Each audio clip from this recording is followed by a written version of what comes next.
We're back at it with some more Assetto. I feel like I haven't played Assetto in like a hot minute. Like I haven't drifted in a minute. We've been playing a bunch of other games. A lot of things have been going on. But we're back on the Drift Playground 2021 map. And I figured it would be a good opportunity just to get back in the flow of things for this. Because, like I said, I haven't played it in a minute.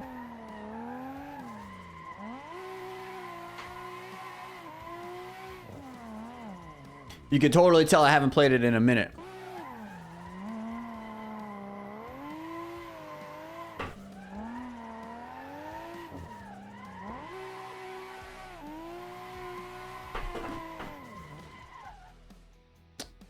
Yeah, we suck still. Yep, that's a given. But I want to say thank you guys so much for the love on the Crew Motorfest videos. You guys went crazy hard, so I appreciate every single one of you guys that dropped a like or even watched them.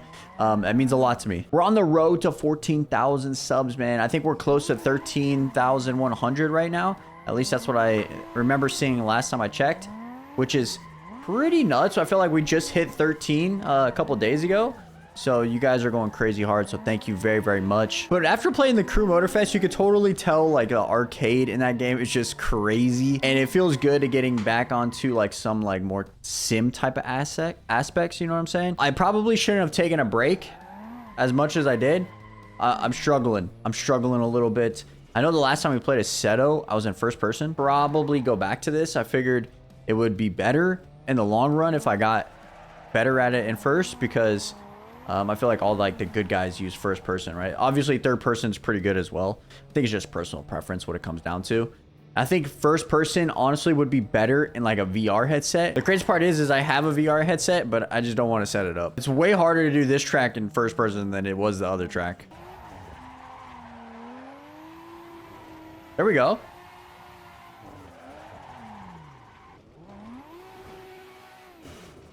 Hey, we got a portion of it pretty good. But we got some huge news finally. We got some huge news. Motocross Designations. Oh, dude, I was going so good. Motocross Designations team was finally announced. They're going with AP, RJ, and Christian Craig, which is kind of surprising. Craig hasn't raced since Supercross. Like, I have no doubt in his ability to race. Like, I have no doubt in his ability. But it will be pretty interesting, to say the least, of what he's able to accomplish. Because I don't know how prepared he's going to be. All right, I had to hop back on the drift map because I was struggling to talk and drift at the same time on that other map. So we're back on the OG map. This is probably my favorite map to drift on, just because it's so simple, so easy. And we're still trying to learn and everything. I feel like I'm still struggling in certain spots. It doesn't help that I haven't played in about a week. It doesn't help at all, but don't judge me on that. Okay. I don't know how the frick I just was able to do that. Oh shit. Rip. So supposedly he'll have about 6 weeks on the bike to prepare for Motocross Designations. I think that's totally fine. He's already back riding for the last like 2-3 weeks. So I think he's going to be totally prepped. RJ, he's going to go out swinging. RJ could possibly win the Motocross MX2 class, I think. I really think he has a shot at winning that. And then AP. AP is going to be a tough matchup with everybody in that 450 class, the MX1 class.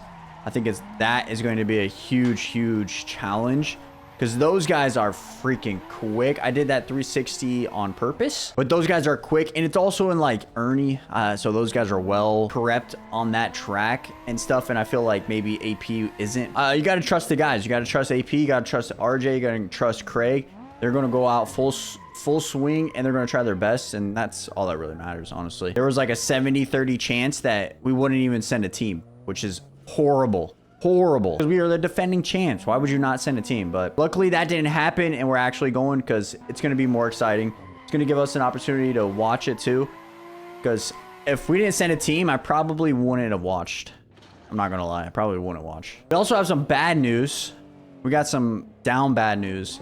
My boy Peak, his PC kind of broke, so he's not going to be drifting with us until he get it fixed, which kind of sucks, because I'm going to miss the boy drifting, because I suck solo, dude. I need the tips. He helps me out, like, to like do certain things, you know, like teaching me. We might get our boy Zuggy though. He said he might do it here maybe next week or something like that, so I'm excited.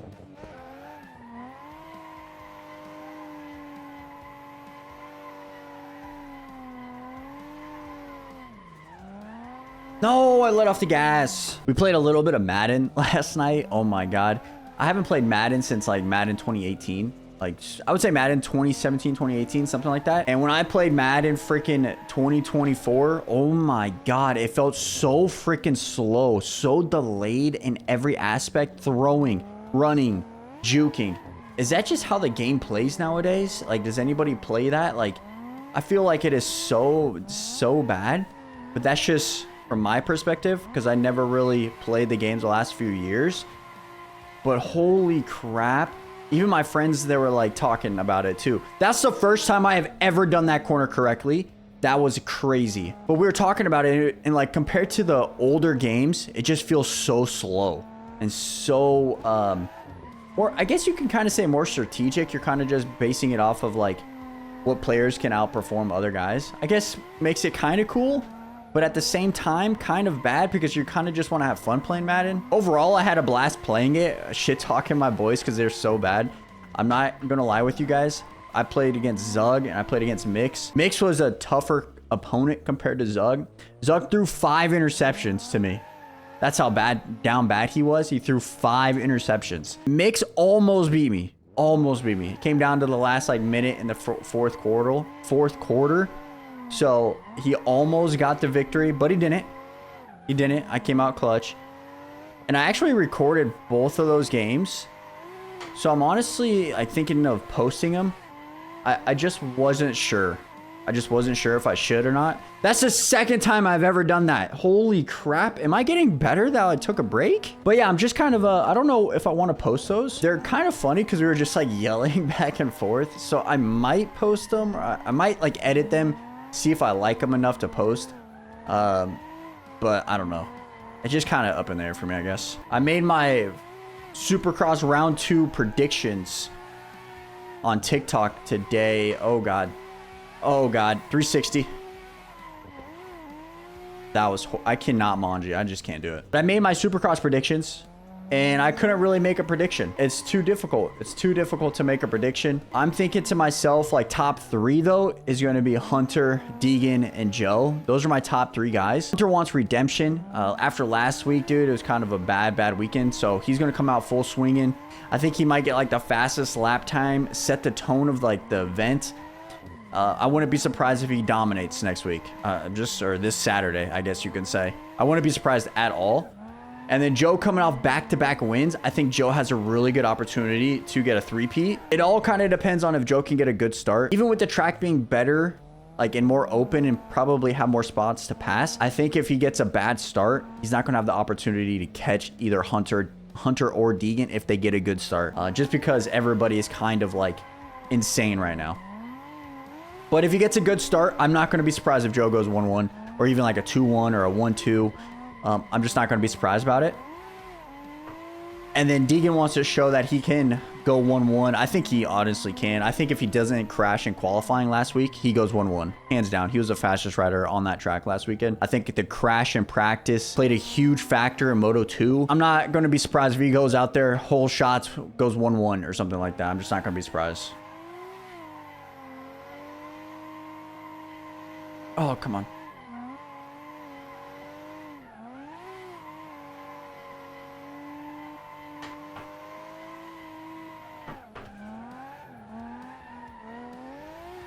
Hey, that wasn't bad. That wasn't bad. But for 450s, I mean, can you go against the 3 top guys right now? AKA Chase, Jet, Kenny. I think those are the top 3 guys, right? I'm not going to say Kenny's going to win. I think Kenny's a top 3. I think he's a podium. I think he's a 3rd place rider right now.